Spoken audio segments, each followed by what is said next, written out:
In today's video, we're talking about Super Creek and whether or not it's worth pulling for whenever the banner rolls around soon. Hope you guys enjoy. Make sure you subscribe and let me know in the comments down below what you plan to do. The first thing I'd like to say is, while I typically trumpet the, oh, if you love so-and-so character, in this case, support card with Super Creek in it, make sure that you do pull for your waifus, because that's what's going to keep you playing the game, and that is the most important thing. That is still the case here. However, another few things I need to mention are as follows. Firstly, if you are going to be pulling on any gacha in this game, let alone a rerun gacha for a character that's been in for a while now, you need to make sure that you have, as a good rule of thumb, enough carrots to go all the way to pity, because it absolutely blows when you don't get the character you're looking for, or in this case support card once again, and you're not able to get it. And well, since the game doesn't transfer pity to the next gacha, well, you're just kind of screwed, because the currency that you get afterwards isn't great. So make sure that you have enough currency to do the 200 pulls necessary to get the character at least once. Next thing to mention, if you pull, once again, for a lot of support cards in this game, I'll start calling it the right thing, you also need to oftentimes go for the proper limit breaks, because it's one thing to just have the card, but it's a whole other thing to have everything unlocked with it, with the proper status. Because this game, one of the most important things I've learned about it is this is a limit break game. You can have a card and it works okay, right, at the base level. And there's not a card that exemplifies that more than probably Kita-san Black, where that card just gets insane after like, what, 3 or 4 limit breaks? It gets insane, right? So you need to make sure that you are aware of the fact that you could potentially need to go pretty far in this gacha in order to pull the character. Now, what should we say about Super Creek? Well, Super Creek is actually a phenomenal card. While it can ultimately wind up being a little bit niche down the road, it's a card that retains its value for a couple of years in the game, and that's not very common in these gacha games. If you can get a good return on investment for at least a couple years based on the Japanese schedule and all that, then I think that's worthwhile. And on top of that, Super Creek is a top tier stamina card, and with it, you're going to average getting 27 stamina, 11 guts, 3 SP per training. And other than that, there are some cards that kind of approach it, but mostly that's going to be Rob Roy. Also, Super Creek grants the unique and powerful skill Swinging Maestro, which is one of the best support skills in the game, or excuse me, recovery skills in the game. And the good thing about this is that you can get that with just 1 copy. So while I was explaining, hey, you want to typically go ahead and get limit breaks, that was on more of a general sense, and that does apply here to Super Creek. However, with Super Creek, the main reason you'd be using this card is to get this Swinging Maestro skill. And again, that is something that's just available by default. Recovers endurance on a corner with efficient turning, and that is one of the main reasons you'd want to go ahead and get it. So if you can only get 1 copy just to get that, that's fine. But the good news is, even if you don't have the card, you can still use them, because this game does have a good friend system. So I personally, like we were looking at Super Creek earlier, I don't personally own the card. I don't, but I can still make use of it, because I've got what, 1 less limit break, almost a nearly max limit broken friend on my friends list, and that works out pretty well. So that's the good thing about it overall.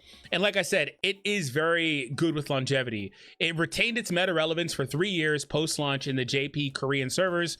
And again, like I said, that's not very common. Also, another thing about this is that if you are interested in building stamina heavy builds, that is one of the main reasons that you'd want to do this. This is an S tier stamina card, the best one in the game currently, and again, very relevant for quite a while. But I would say that its strong mid to long distance performance is one of the main reasons why Super Creek is beloved in the community. I have a note here. A single copy for MLB excels throughout medium and long ranges, and the max limit broken version provides a power spike, especially noticeable at limit break 3 and above. Now, with Super Creek overall, there are going to be some things, like I was mentioning, that you may or may not love about this. And one of the main things is, like I was mentioning, there is other cards you could potentially be looking forward to down the line in terms of cards that you're looking forward to getting. There's, you know, other cards that have good long-term relevance that are upcoming and things like that. And there are also a lot of Umas that you don't have, because the game is still brand new, that you may want to pull for as well. So that's where it gets a little bit tricky, because you may have to make the decision to pull and then just kind of wait for a while to accumulate enough pulls again to be able to go all the way to pity. Now, you don't have to go to pity, but again, like I said, because the game's pity system sucks in this game, you probably should go all the way until you get it in most cases. However, if you do get the character, of course, prior to that, you can back out, right? I was in a weird situation where I got a bunch of Kita-san Blacks super easily and quickly, However, I needed to go all the way to Biddy to get the last one, and I was super salty about that. Now, that's a first world problem, but I was still salty about it. So I want to answer the question really quick before we go any deeper in the video. Should you pull? Right? I've mostly given you everything you need to know already, and the fact is that this is one of the best cards in the game right now, and it's going to be relevant for quite a while, and that is important. I do think that that matters. It's not a very common trait for releases in gacha games where the name of the game is to power creep, right? So I do think it's worthwhile. However, the caveat to that is that this is a general pull card. It'll be around for a while. Yes, that's true. However, this is your chance to pull it with a featured rate up, and I think that matters, right? I would say that if you don't have a Super Creek, the first thing you should do is try to get one on your friends list. Ding, ding, ding. But again, if it's your waifu, you really want the character, that's another reason to pull for. If you are able, especially if you spend money, if you're able to push this character to Limit Break 3 and beyond, then go for it. Otherwise, I would say probably don't bother so much, right? That's kind of just the way it is right now. So I had some notes here on some of the main things that weren't great about the Super Creek card, and the first thing I listed here was limited race utility, and it's only relevant for medium and long races, 40 to 50% of champion meeting rotations as well, unlike speed cards that are universal. And that's one of the main things about just this type of card. Like if we go back to Kida-san Black is a speed card, and so with that, she's able to be just super relevant all the time, right? And you don't have to deal with that at the same things with Kida-san that you would with the Super Creek card. And so that's where the selectiveness can come in, because the character for Super Creek, I keep saying character, it's just a bad habit, my bad. The support card for Super Creek is specific to medium and long races. You know, that's about half the time, right? Whereas again, the speed card is universal. I think that matters, and that does inherently tank the value just a little bit overall. And while I said that it does have that effect at one copy, it is a little bit weaker without it, of course, just like any other card, on par or weaker than Max Limit Broken versions of SR stamina cards. And that's another thing too. If you have support cards that are SRs, a lot of them are really good if they're limit broken, and they are really good to the point where they are better than a lot of your non-limit broken SSR cards.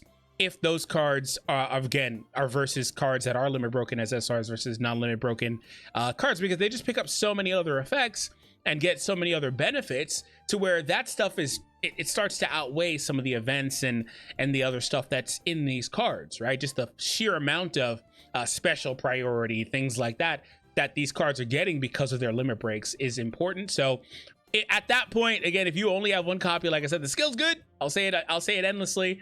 It's really, really good. However, there are other cards that you could consider using that, if they're max limit broken, would be better off for you overall. And other than that, the last thing I mentioned was upcoming power creep. Rise Shower, the Power Rise Shower grants Swinging Maestro 2. So that's another thing to consider.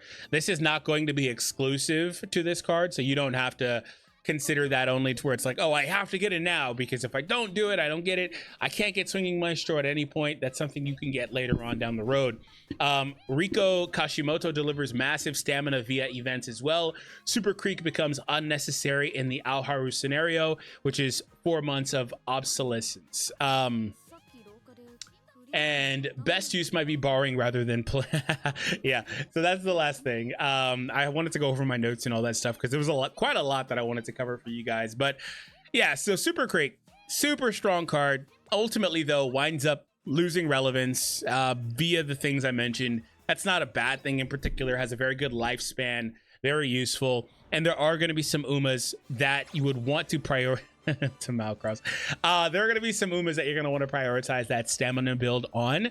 But at this point, you know, while there are some right now, I still think it's probably just better to borrow from friends at the moment. And maybe down the road, you can get that going and figure things out from that point. But hopefully you guys enjoyed this video. My first video of this style, still going to try to perfect it ultimately. But I wanted to really talk about this. And if there's something else specific you want to hear me talk about, please leave it down below in the comments as well. Thank you so much. And if you haven't seen the last video that I did, before you go, it's very important. Make sure you click it so you guys don't miss out on the free rewards. It's on the screen right now.